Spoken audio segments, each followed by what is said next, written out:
qui sont ceux qui soufflent dans l'oreille de Macky Sall? Il faut que les Sénégalais le sachent. Si j'ai commencé par l'exemple britannique, c'est parce que M. Tony Blair, nous savons ce qui se passe. Nous savons qui est M. Tony Blair, spécialiste de la manipulation ethnocentriste au Kosovo, en Irak, au Libye, via son cabinet de conseil stratégique. N'oubliez pas qu'il était à l'origine de la guerre d'Irak, parce qu'il était celui qui tenait l'hypothèse d'armes nucléaires dont Saddam Hussein se serait doté, ce qui s'est révélé faux. C'est ces gens-là qui aujourd'hui ont pignon sur lui et sont les conseillers de Macky Sall. Monsieur Nicolas Sarkozy, l'homme qui nous avait traité d'attardé historique, que nous ne serions pas suffisamment entrés dans l'histoire, que nous sommes dans l'éternel recommencement, l'homme qui a fait liquider Mohamed Kadhafi, déstabiliser la Libye et déstabiliser le Mali, parce que nous savons que le Mali a été déstabilisé à partir du problème libyen. L'homme qui a fait assassiner lâchement Kadhafi. Cet homme-là aujourd'hui, dont même la France ne veut plus, poursuivi d'ailleurs, cet homme est fréquent au Sénégal. Je vous dis que sa dernière visite en date, c'était du 10 au 14 juin. Il a quitté la Côte d'Ivoire où il était avec Jean-Yves Le Drian pour piquer sur Dakar et se faire recevoir avec le tapis rouge par toutes nos autorités. Et ces gens-là qui soufflent à l'oreille de Macky Sall. Il y a M. Jean-Louis Bruguière, ex-juge antiterroriste français, qui est aujourd'hui haut représentant de l'Union européenne auprès des États-Unis pour la lutte contre le financement du terrorisme. Il était à Dakar il y a à peine un mois, parce qu'il était à Dakar le 26 mai 2021.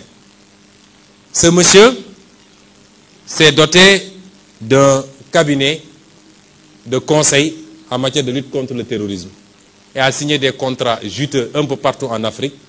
Il était au mois de septembre 2020 en Mauritanie pour renouveler son contrat. En réalité, c'est un spécialiste de la traque des opposants africains. Tout opposant africain est terroriste pour lui. Et il est grassement payé pour le faire. C'est ces gens-là qui soufflent aujourd'hui à l'oreille de nos gouvernants. Et qui sont à l'origine de toutes ces suggestions. Bien évidemment, Macky Sall en profite largement pour y ajouter tout ce qu'il veut par rapport à ses cibles personnelles. Je ne parle même pas de tous ces agents de renseignement, particulièrement de la France, et autres barbouzes qui pullulent dans notre pays, toujours prêts à exécuter les basses besognes comme du temps de Focard. Parce que les méthodes sont maintenant beaucoup plus vicieuses, mais elles n'en sont pas pour autant complètement annulées. Ils n'ont pas pour autant abandonné toutes les vieilles méthodes de liquidation, comme ça a été fait avec les Sankara, les Lumumba, etc. Mais les méthodes sont beaucoup plus vicieuses maintenant. C'est des méthodes de destruction d'opposants par tous les outils modernes que nous connaissons. Aujourd'hui, Macky Sall a ouvert la porte à des sociétés de mercenaires. Depuis que le pétrole et le gaz, depuis que l'odeur du pétrole, du gaz sentent, plus toutes les autres ressources, nous avons toutes sortes de sociétés de mercenaires. Et je demanderai aux journalistes de faire de petites recherches sur la société Covesaes SA, d'un certain Laurent Clerc, régulièrement à Dakar, et qui prétend avoir des méthodes pour se débarrasser des opposants. Je dis que nous n'avons pas besoin de toutes ces reliques politiques. Des reliques politiques chez eux, nous n'en avons pas besoin ici. Nous sommes ouverts à travailler avec tout le monde, dans le sens d'une collaboration gagnant-gagnant. Nous avons besoin de gens qui investissent, en respectant les lois de ce pays, réaménagées d'ailleurs. Nous avons besoin des gens qui transfèrent de la technologie. Nous avons besoin de gens qui créent des industries. Mais nous n'avons pas besoin de reliques politiques, connues pour leur capacité à manigancer, même chez eux. Nous n'avons pas besoin. Et il faut que ça cesse. Il faut que ça cesse. Je ne suis pas en train de dire que la France est à l'origine de tous nos maux. Elle n'est pas responsable de la corruption de nos élites. L'argent du peuple qui est volé tous les jours, détourné dans des comptes offshore, détourné pour construire des immeubles à gauche, à droite, détourné pour corrompre de l'électorat. C'est ça, la France n'en est pas responsable. Même si son attitude complaisante peut y jouer pour quelque chose. La France n'est pas responsable du clientélisme, des détournements de deniers publics, de l'incompétence de nos leaders, incapables d'identifier les priorités.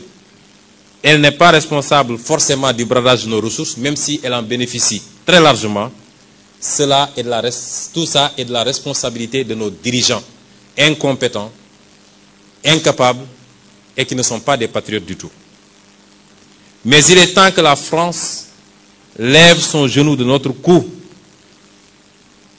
7 siècles de misère fait de traite humaine, de colonisation et aujourd'hui de néocolonisation, cela suffit.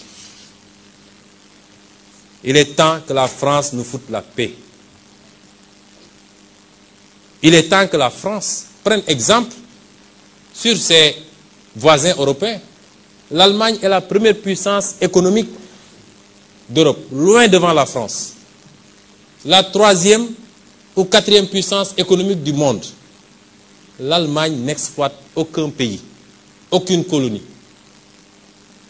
Je peux citer l'Italie, je peux citer l'Espagne, qui avait des colonies avant, mais qui n'exploitent personne, qui ne font pas ingérence, qui n'imposent pas des dirigeants dans leur ancienne colonie. Au nom de quoi la France croit pouvoir continuer à nous imposer des dirigeants, à faire des choix à notre place. Cela doit cesser et l'Afrique nouvelle, la jeunesse africaine, les élites africaines, la diaspora africaine dit non, ça ne peut pas continuer. L'hypocrisie de cette France se vit et s'exprime tous les jours. Prenons exemple du cas du Mali et du Tchad. Au Tchad, où le processus constitutionnel a été interrompu, la France a applaudi et son président est allé consacrer le nouveau roi. Au Mali, où ce n'est pas le processus constitutionnel qui a été interrompu, mais le processus de transition, la France a condamné et même a pris ses clics et ses claques pour dire qu'elle quitte le Mali. Ça, c'est de l'hypocrisie. C'est le 2 poids, 2 mesures. C'est le double langage que la France tient en Afrique.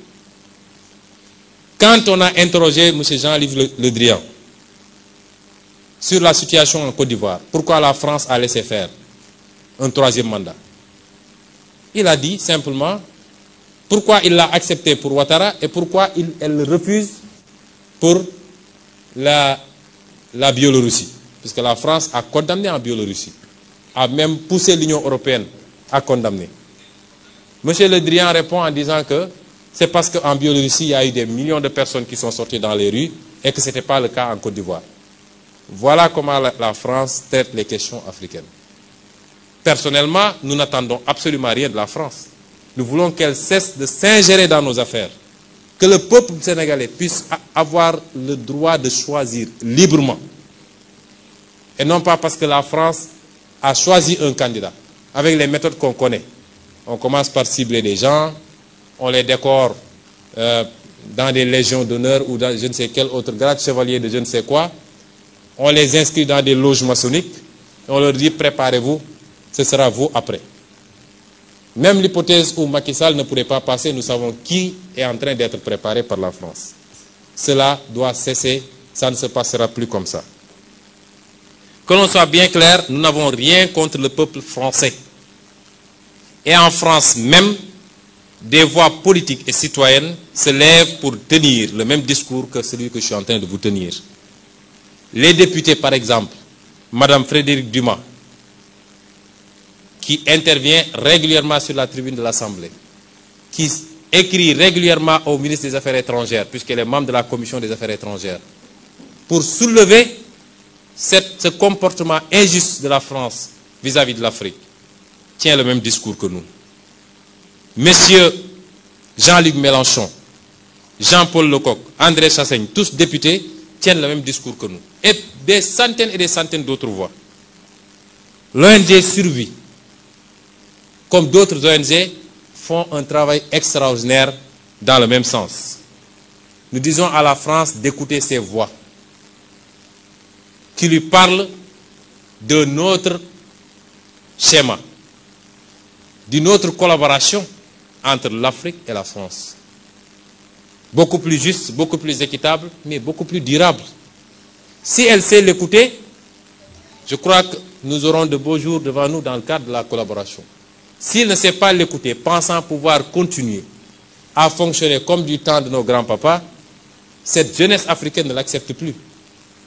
Il faut que la France se prépare à une rupture définitive et à quitter l'Afrique. Parce que l'Afrique appartient aux Africains, elle n'appartient pas à la France.